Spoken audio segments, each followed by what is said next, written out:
शांती. आज आहे 2/9/2024ची मुरली. महावाक्य आहे, गोड मुलांनो, जसा तुम्हाला निश्चय आहे की ईश्वर सर्वव्यापी नाहीत, ते आमचे पिता आहेत, हे इतरांनाही समजावून सांगून त्यांचा निश्चय पक्का करा आणि मग त्यांच्याकडून ओपिनियन घ्या. प्रश्न आहे, बाबा आपल्या मुलांना कोणती गोष्ट विचारतात जे दुसरे कोणीही विचारू शकत नाही? उत्तर आहे, बाबा जेव्हा मुलांना भेटतात तेव्हा विचारतात, मुलांनो, याआधी तुम्ही केव्हा भेटले आहात? ज्या मुलांना समजले आहे ते लगेच सांगतात, होय बाबा, आम्ही 5000 वर्षांपूर्वी तुम्हाला भेटलो होतो. ज्यांना समजलेले नाही ते मग गोंधळून जातात. असा प्रश्न विचारण्याची बुद्धी दुसऱ्या कोणाला होणार देखील नाही. बाबाच तुम्हाला साऱ्या कल्पाचे रहस्य समजावून सांगतात. ओम शांती. रुहानी मुलांप्रती रुहानी बेहदचे बाबा समजावून सांगत आहेत. इथे तुम्ही बाबांसमोर बसले आहात. घरामधून याच विचाराने निघता की आम्ही शिवबाबांकडे जातोय, जे ब्रह्माच्या रथामध्ये येऊन आम्हाला स्वर्गाचा वारसा देत आहेत. आपण स्वर्गामध्ये होतो, मग 84चे चक्र फिरून आता नरकामध्ये येऊन पडलो आहोत. दुसऱ्या कोणत्याही सत्संगामध्ये कोणाच्या बुद्धीमध्ये या गोष्टी नसतील. तुम्ही जाणता आपण शिवबाबांकडे जातो, जे या रथामध्ये येऊन शिकवतात देखील. ते आम्हा आत्म्यांना सोबत घेऊन जाण्यासाठी आले आहेत. बेहदच्या बाबांकडून जरूर बेहदचा वारसा मिळणार आहे. हे तर बाबांनी समजावून सांगितले आहे की मी सर्वव्यापी नाही. सर्वव्यापक तर 5 विकार आहेत. तुमच्यामध्ये देखील 5 विकार आहेत. त्यामुळे तुम्ही महान दुःखी झाले आहात. ईश्वर सर्वव्यापी नाही. आता हा ओपिनियन जरूर लिहून घ्यायचा आहे. तुम्हा मुलांना तर पक्का निश्चय आहे की ईश्वर पिता सर्वव्यापी नाहीत. बाबा सुप्रीम पिता आहेत. सुप्रीम शिक्षक गुरु देखील आहेत. बेहदचे सद्गती दाता आहेत. तेच शांती देणारे आहेत. आणखी दुसऱ्या कोणत्या ठिकाणी असा विचार कोणी करत नाही की काय मिळणार आहे. फक्त कणरस, रामायण, गीता इत्यादी जाऊन ऐकतात. बुद्धीमध्ये अर्थ काहीच नाही. आधी आपण परमात्मा सर्वव्यापी आहे असे म्हणत होतो. आता बाबा समजावून सांगतात, हे तर असत्य आहे. खूप मोठी निंदेची गोष्ट आहे. तर हा ओपिनियन देखील खूप जरुरी आहे. आजकाल ज्यांच्याकडून तुम्ही ओपिनियन वगैरे करून घेता ते लिहितात, ब्रह्माकुमारी चांगले काम करत आहेत, खूप चांगले स्पष्टीकरण देतात, ईश्वराला प्राप्त करण्याचा मार्ग सांगतात. यामुळे लोकांच्या मनावर चांगला प्रभाव पडतो. बाकी हा ओपिनियन कोणीही लिहून देत नाहीत की दुनियेतील मनुष्य हे जे म्हणतात की ईश्वर सर्वव्यापी आहे, ही खूप मोठी चूक आहे. ईश्वर तर पिता, टीचर, गुरु आहेत. एक तर ही मुख्य गोष्ट आहे. दुसरे मग असा ओपिनियन पाहिजे की या स्पष्टीकरणावरून आम्ही असे समजतो की गीतेचे भगवान श्रीकृष्ण नाहीत. भगवान काही कोणा मनुष्याला किंवा देवताला म्हटले जात नाहीत. भगवान एक आहेत. ते पिता आहेत. त्या बाबांकडूनच शांती आणि सुखाचा वारसा मिळतो. अशा प्रकारचे ओपिनियन घ्यायचे आहेत. आत्ता तुम्ही जे ओपिनियन घेता ते काही कामाचे लिहितच नाहीत. हां, एवढे मात्र लिहितात की इथे खूप चांगले शिक्षण देतात. बाकी मुख्य गोष्ट ज्यामध्येच तुमचा विजय होणार आहे ते लिहून घ्या की या ब्रह्माकुमारी सत्य सांगतात की ईश्वर सर्वव्यापी नाही आहे. ते तर पिता आहेत. तेच गीतेचे भगवान आहेत. बाबा येऊन भक्ती मार्गातून मुक्त करून ज्ञान देतात. हा देखील ओपिनियन जरूर आहे की पतित पावनी पाण्याची गंगा नाही, परंतु एक बाबा आहेत. अशा प्रकारचे ओपिनियन जेव्हा लिहितील तेव्हाच तुमचा विजय होईल. अजून वेळ बाकी आहे.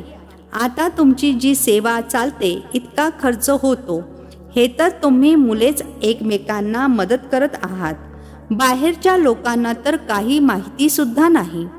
तुम्हीच आपल्या तन मन धनाने खर्च करून स्वतःसाठी राजधानी स्थापन करत आहात. जो करेल त्याला मिळेल, जे करत नाहीत त्यांना मिळणार देखील नाही. कल्पकल्प तुम्हीच करता, तुम्हीच निश्चयबुद्धी बनता. तुम्ही समजता की बाबा पिता देखील आहेत, शिक्षक देखील आहेत, गीतेचे ज्ञान देखील यथार्थ रीतीने ऐकवतात. भक्ती मार्गामध्ये भले गीता ऐकत आले आहात, परंतु राज्य थोडेच प्राप्त झाले आहे.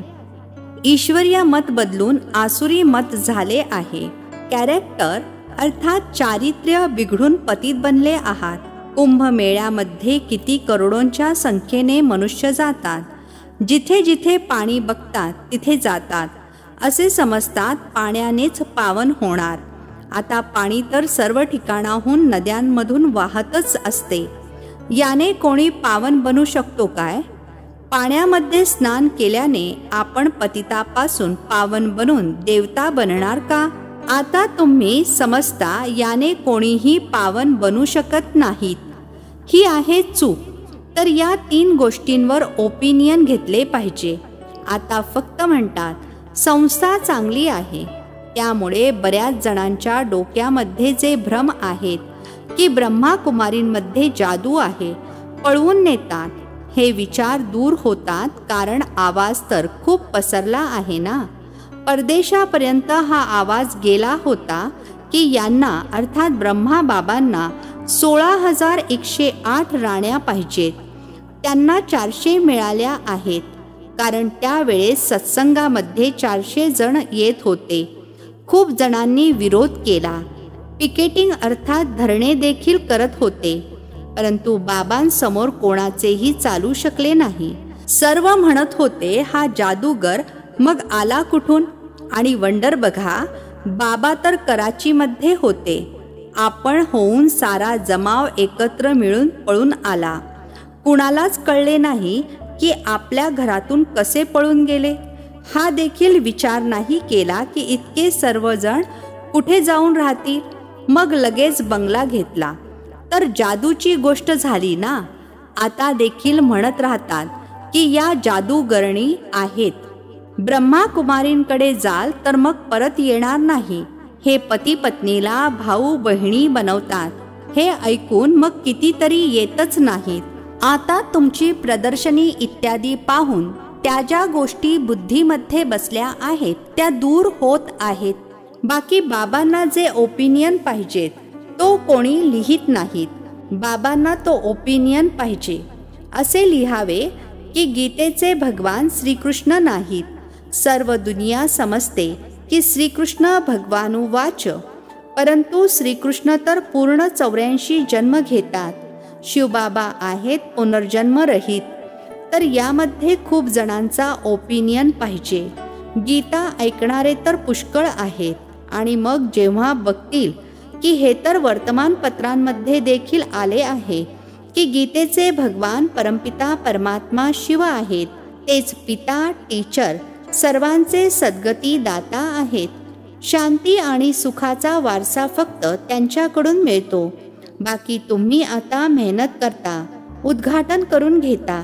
फक्त लोकांच्या भ्रामक कल्पना दूर होतात. स्पष्टीकरण चांगले मिळते. बाकी बाबा जो म्हणतात तो ओपिनियन लिहावा. मुख्य ओपिनियन हा आहे. बाकी फक्त सल्ला देतात. ही संस्था खूप चांगली आहे. याने काय होणार? होय, पुढे चालून जेव्हा विनाश आणि स्थापना जवळ येईल तेव्हा तुम्हाला हे ओपिनियन देखील मिळतील. समजून घेऊन लिहितील. आता तुमच्याजवळ येऊ तर लागलेले आहेत ना. आता तुम्हाला ज्ञान मिळाले आहे. एका बाबांची मुले आपण सर्व भाऊ भाऊ आहोत. हे कुणालाही समजावून सांगणे तर खूप सोपे आहे. सर्व आत्म्यांचे पिता एक सुप्रीम बाबा आहेत. त्यांच्याकडून जरूर सुप्रीम बेहदचे पद देखील मिळाले पाहिजे. ते तर 5000 वर्षांपूर्वी तुम्हाला मिळाले होते. ते लोक तर कलियुगाची आयु लाखो वर्षांची आहे असे म्हणतात आणि तुम्ही 5000 वर्ष म्हणता. किती फरक आहे. बाबा समजावून सांगत आहेत. 5000 वर्षांपूर्वी विश्वामध्ये शांती होती. हे एम ऑब्जेक्ट समोर उभे आहे. यांच्या राज्यामध्ये विश्वामध्ये शांती होती. ही राजधानी आपण पुन्हा स्थापन करत आहोत. पूर्ण विश्वामध्ये सुख शांती होती. कोणत्या दुःखाचे नावही नव्हते. आता तर अपार दुःख आहे. आपण हे सुख शांतीचे राज्य स्थापन करत आहोत. आपल्याच तन मन धनाने गुप्त रीतीने. बाबा देखील गुप्त आहेत. नॉलेज देखील गुप्त आहे. तुमचा पुरुषार्थ देखील गुप्त आहे. म्हणून बाबा गाणे, कविता इत्यादी सुद्धा पसंत करत नाहीत. तो आहे भक्ती मार्ग. इथे तर गप्प राहायचे आहे. शांतीने चालता फिरता बाबांची आठवण करायची आहे आणि सृष्टी चक्राला बुद्धीमध्ये फिरवायचे आहे. आता आपला हा अंतिम जन्म आहे जुन्या दुनियेमध्ये. मग आपण नवीन दुनियेमध्ये पहिला जन्म घेणार. आत्मा पवित्र जरूर पाहिजे. आता तर सर्व आत्मे पतित आहेत. तुम्ही आत्म्याला पवित्र बनविण्यासाठी बाबांसोबत योग लावता. बाबा स्वतः म्हणतात, मुलांनो, देहासहित देहाच्या सर्व संबंधांना सोडा. बाबा नवीन दुनिया तयार करत आहेत. त्यांची आठवण करा तर तुमची पापे नष्ट होतील. अरे, बाबा जे तुम्हाला विश्वाची बादशाही देतात, अशा बाबांना तुम्ही विसरून कसे जाता? ते म्हणतात, मुलांनो, फक्त हा अंतिम जन्म पवित्र बना. आता या मृत्यू लोकाचा विनाश समोर उभा आहे. हा विनाश देखील हुबेहूब 5000 वर्षांपूर्वी असाच झाला होता. हे तर आठवते आहे ना? आपले राज्य होते तेव्हा दुसरा कोणताही धर्म नव्हता. बाबांकडे कोणीही आले तर त्यांना विचारतात, आधी कधी भेटले आहात? कोणी मग ज्यांना समजले आहे ते ताबडतोब सांगतात, 5000 वर्षांपूर्वी. जे नवीन येतात ते गोंधळून जातात. बाबा समजून जातात की ब्राह्मणीने नीट समजावून सांगितलेले नाहीये. मग म्हणतात, विचार करा तर आठवेल. ही गोष्ट तर दुसरे कोणीही विचारू शकणार नाही. विचारण्याची बुद्धी सुद्धा होणार नाही. तो काय जाणणार या गोष्टींना? पुढे चालून तुमच्या जवळ पुष्कळ जण येऊन ऐकतील जे या कुळाचे असतील. दुनिया तर बदलणार आहे जरूर. चक्राचे रहस्य तर समजावून सांगितले आहे. आता नवीन दुनियेमध्ये जायचे आहे. जुन्या दुनियेला विसरून जा. वडील जेव्हा नवीन घर बांधतात तर बुद्धी त्यामध्ये जाते. जुन्या घरामध्ये मग मोह राहत नाही. ही तर आहे बेहदची गोष्ट. बाबा नवीन दुनिया स्वर्ग स्थापन करत आहेत. त्यामुळे आता या जुन्या दुनियेला बघत असताना देखील पाहू नका. मोह नवीन दुनियेमध्ये असावा. या जुन्या दुनियेपासून वैराग्य. ते अर्थात संन्यासी लोक तर हठयोगाने हदचा संन्यास करून जंगलामध्ये जाऊन बसतात. तुमचे तर आहे साऱ्या जुन्या दुनियेपासून वैराग्य. यामध्ये तर अथाह दुःख आहे.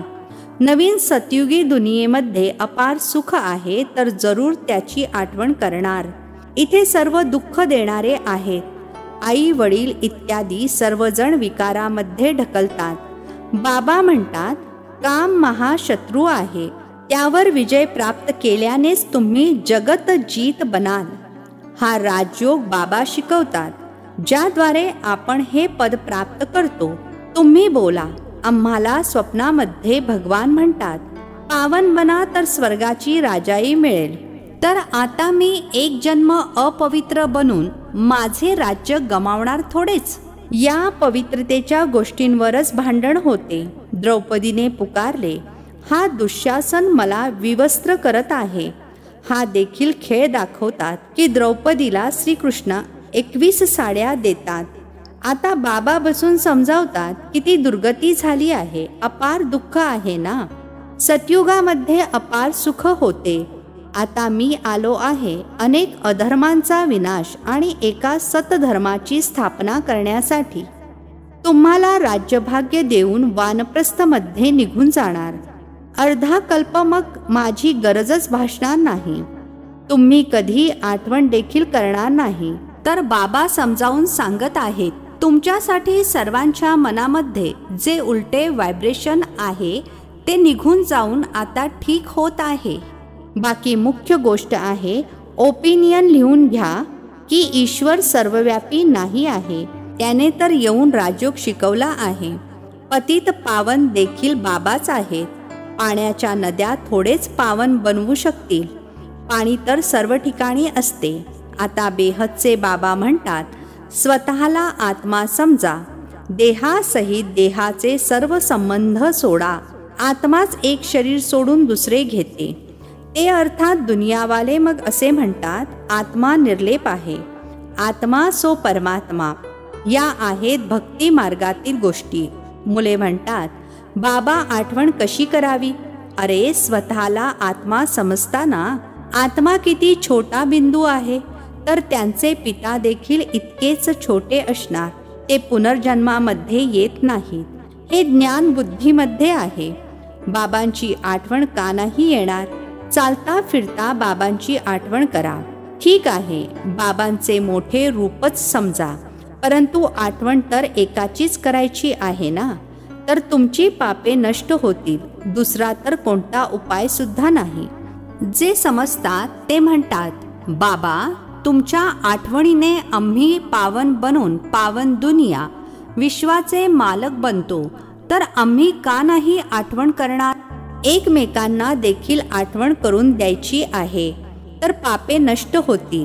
अच्छा, गोड गोड खूप खूप वर्षांनंतर भेटलेल्या मुलांप्रती मात पिता बापदादांची प्रेमपूर्वक आठवण आणि सुप्रभात. आत्मिक पित्याचा आत्मिक मुलांना नमस्ते. आम्हा आत्मिक मुलांचा आत्मिक पित्याला नमस्ते. धारणेसाठी मुख्य सारांश आहे. पहिला पॉइंट आहे, जसे बाबा आणि नॉलेज गुप्त आहे, तसा पुरुषार्थ देखील गुप्त करायचा आहे. गाणी, कविता इत्यादींऐवजी गप्प राहणे चांगले आहे. शांतीमध्ये चालता फिरता बाबांची आठवण करायची आहे. दुसरा पॉइंट आहे, जुनी दुनिया बदलत आहे, त्यामुळे यामधून ममत्व काढून टाकायचे आहे. याला बघत असताना देखील बघायचे नाही. बुद्धी नवीन दुनियेमध्ये लावायची आहे. आजचे वरदान आहे, ब्राह्मण जन्माच्या विशेषतेला नॅचरल नेचर बनविणारे सहज पुरुषार्थी भव. ब्राह्मण जन्माच्या विशेषतेला नॅचरल नेचर बनविणारे सहज पुरुषार्थी भव. स्पष्टीकरण आहे, ब्राह्मण जन्म देखील विशेष, तर ब्राह्मण धर्म आणि कर्म देखील विशेष अर्थात सर्वश्रेष्ठ आहे. कारण ब्राह्मण कर्मामध्ये फॉलो साकार ब्रह्मा बाबांना करतात, तर ब्राह्मणांची नेचरच विशेष नेचर आहे. साधारण अथवा मायावी नेचर ब्राह्मणांची नेचर नाही. फक्त हेच स्मृती स्वरूपामध्ये राहावे की मी विशेष आत्मा आहे. ही नेचर जेव्हा नॅचरल होईल तेव्हा बाप समान बनणे सहज अनुभव कराल. स्मृती स्वरूप सो समर्थी स्वरूप बनाल. हाच सोपा पुरुषार्थ आहे. स्लोगन आहे, पवित्रता आणि शांतीची लाईट चारही दिशांना पसरविणारेच लाईट हाऊस आहेत. पवित्रता आणि शांतीची लाईट चारही दिशांना पसरविणारेच लाईट हाऊस आहेत. अच्छा, ओम शांती. नवनवीन मराठी व्हिडिओज प्राप्त करण्यासाठी सबस्क्राईब करा मराठी गॉड रिपोर्ट चॅनलला.